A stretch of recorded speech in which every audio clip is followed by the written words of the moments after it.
Can a can of Hill's Science Diet compare with Vondis?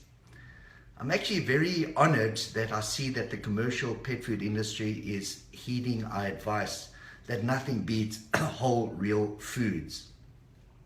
So we note with interest that even the commercial food companies, the big guys that used to advocate an exclusive diet of dried kibble, dry food, are now understanding that the world is turning towards more wholesome, real, natural diets.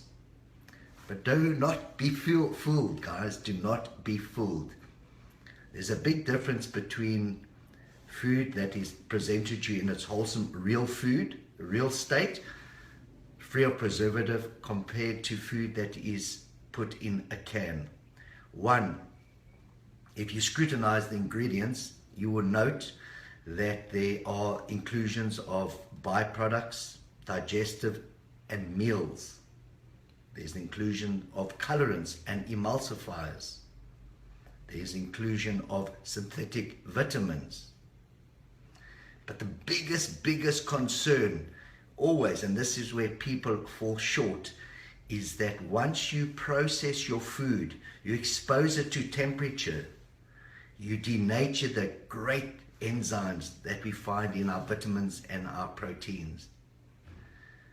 So the lowest temperature I know that canning can reach, the absolute lowest, is 130 degrees. Your vitamins, minerals are very sensitive at already 25 degrees.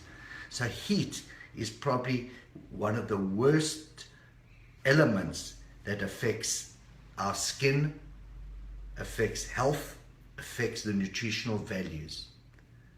That said, I'm very impressed again that the commercial pet food industry is starting to understand that there is a demand for this type of diet.